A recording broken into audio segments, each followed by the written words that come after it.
Okay. Remember how I took this last week and we talked about your writing?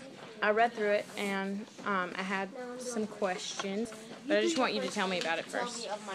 Just tell me about this story and where you where this came from. I thought it's a story. It's not really real, but I was hoping one day it could be real. Mm-hmm. The story is about these people, these two kids, they're at their house. They're preparing to do the same thing because the bus didn't come to pick them up. Mm-hmm. As they walk out the house, they see this cottage, and the cottage the light has never been on. And when the person moved in, I didn't include it in the story, but when the person moved in, they were asleep. It was at nighttime. They go to sleep early, and they didn't know. So he turned his light on for the first time. And they came in because in this story, they didn't know. It was them telling their story. They didn't know that that was his story. That was him turning on the light for the first time because they never saw him before. And that's all I remember. That part you said you didn't include. What was that part? The part that I didn't include was the part when it told when he moved in Mm-hmm. and how he moved in. How come you didn't include that? Because... Was it not important? No, it wasn't very important. That was just background information. Mm-hmm. It might be good to include stuff like that, though, so people, like when I read it, so I get a better understanding. Did you do this on purpose? The look, bigger, bigger, bigger? Mm-hmm. I liked how you did that. Louder and louder and louder. I liked how you did that, so I knew that you were getting louder and louder and louder.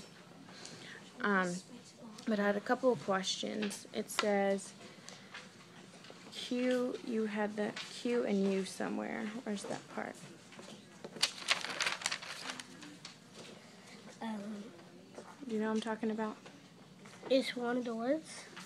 You used just the letters Q and U. Is it over here? Yes, it's best friends forever. They're Bob and Sally. Two best friends. Right here. Yeah. Each other's side, just like Q and U. What does that mean? Well, Q and U, in a lot of words, like my name is Squires, and it has the Q in it, and it's Quires. Mm-hmm. So in a lot of words that have Q in it, they always have U because... Oh, that's awesome. I see because you mean a lot of words, those two letters go next to each other. Because it makes that squaw sound, like in your name, Squires. That was really clever of you to do that, Bob. Bob and Sally are two best friends. They never leave each other's side, just like Q and U. That is a really, really good literary element that you used there. Okay, and then there was another part. I had the question of who got up. Right here at the end. They got up and went in and got killed. Who are you talking about here? Who they? The kids. I added they 2 times. That's why I was confused because it said they and it said they. The kids. Is that Sally and Bob? Those are the kids.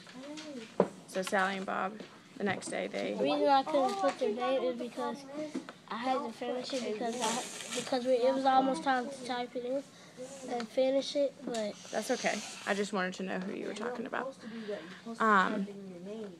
So Sally and Bob got killed. That's what it says? Mm-hmm. Where? In the house? How come they got killed? I was confused by the ending. Because then they saw in the other story, what is it called? I think the story has it in my red folder. Mm-hmm. Is the other point of view. Oh, the first one you wrote? No, the other point of view. Oh, this was the first one. And then you wrote it in... Oh, that's right. The one that you typed up. I remember. The other point of view. And it tells how they died. I didn't want to add everything, and then when I put in another point of view, it'll be like I'm not really telling the story. I'm just telling the story over again. I see what you mean. So Sally and Bob went into this house, and that's where they were killed. Who killed them?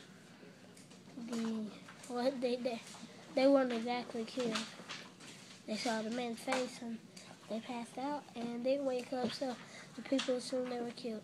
Oh, and that's what you explain in the other point of view story. And that's in the point of view of the man in the house, right? Okay, that makes sense.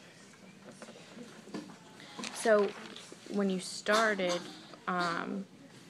was it in past tense, and then when it got to Halloween, that was like now? That was present tense? So this part was sort of like in the past, and then you came up to the present, to what was going on now. You used BFFE here. How come? What made you choose to use the acronym instead of the Best Friends Forever? Because I didn't want the story to be so short, and I wanted to sound like if they were talking, the narrator was talking, because that's how they say it, and I wanted to sound like if he was talking and he was saying this is what they said, they were like BFF, East, and then I put it right here so people would know what it means. That's good. Okay. So, because they're kids, that's something that they would say, so that's why I use that. That's clever, too. Is that something that y'all say? Do you say BFFE? No, I just say BFF. Just BFF. Best Friends Forever and Ever. That's something I used to say when I was little, too. Let's see. So where did this whole idea come from? What made you think this up in your head? Well, when I thought of it, I was thinking of a scary story because I didn't want to just tell the story and get done so fast. I wanted to be more interesting and have more detail and tell more stuff than if I were to tell about a normal story. Then it really wouldn't be so interesting. People just think that it will be boring because it's not really telling anything about all it's probably telling is the way your weekend was, what you like to do, and what you like to eat. So, and I remember you telling me before that you really like scary stories and you like to watch mysteries and stuff like that on TV. So that's why you chose to write this one. Do you think if you had had more time to do it, would you have added more? Yes. What else would you include if you were to add on to this story? I would add him to, like, at the end on this side, when they said they got killed, I would start to switch it over to his voice. But, like, in the books when people are talking and they switch it over to another person's voice, I would switch it over to his. Like, so you'd switch perspectives. Like when it says everyone was, the next day they got up and went in the house and got killed, and then I would start to say that it wasn't my fault. They looked in my face, and that's how it happened. And then I'll tell how his point of view. I think that would be a good idea, because then you would have like some dialogue, them talking back and forth. I think that would be a really good idea to have both of them. But for this, it made sense because you had to write the one perspective and then the other one. But maybe if you get a chance in the future, if Miss Stewart just lets you write about anything you want, you could continue it or write a sequel. You know what a sequel is? Part 2. You could keep going, and so we could know what happened after this, or you could combine them like you wanted to. And the reason I want to do this is because I wanted to make it like that is scary, because I wanted to make it like how 3 Little Pigs was a little scary. And when the wolf told his point of view, he was saying he didn't do it. That's why I wanted to make it like that, because then I would have a way to make someone say that they didn't do it. Right. That's good that you thought about another story that sort of connects and has the same idea. And you don't have to, you can always add on to it later. You can always, a story is never really finished. You can go back, and if you want to combine them and make it where the man in the house and the kids are talking at the same time, you could go back and do that and republish it all over again just for you to have. But that's good. I think you did a really good job. I really, really liked how you used that Q and the U. That was really neat. And making the look bigger. But I think if you did another one, next time you write a story like this, to include that dialogue would be really good. And that background information that you left out, just so when somebody else reads it, they have a little bit of more background knowledge so they know what's going on. Does that make sense? All right. Well, that's it. I think this is really good. So if you get a chance, I would add on that stuff you wanted to add. Can I ask you a question? Yeah. Do you think it's good enough to publish? Yeah, you can publish anything you want to. We, in my class, in my writing class at school, we just published a piece that we've been working on. So I think you could definitely, if you went back and combined this perspective with the second one you wrote and made it together and had that dialogue between the kids and the monster and sort of made it a full story, you could definitely publish it. That'd be cool. Yeah, but do you think it'd probably be a chapter book or a baby book? I don't think I think it would just be like a short story. You know what I mean? Yeah. You could, to make it a... Like the ones up there tells... I don't think it would be... I think it'd be like a picture book. Not a baby book, but not a chapter book. You know there's still like big kid books that are picture books. Like the one tell it all. They have all these little stories. Yeah. You know, like we've been reading like those fables and stuff. Those are shorter. They're not chapter books, but they're not baby stories. I think that's how it could be.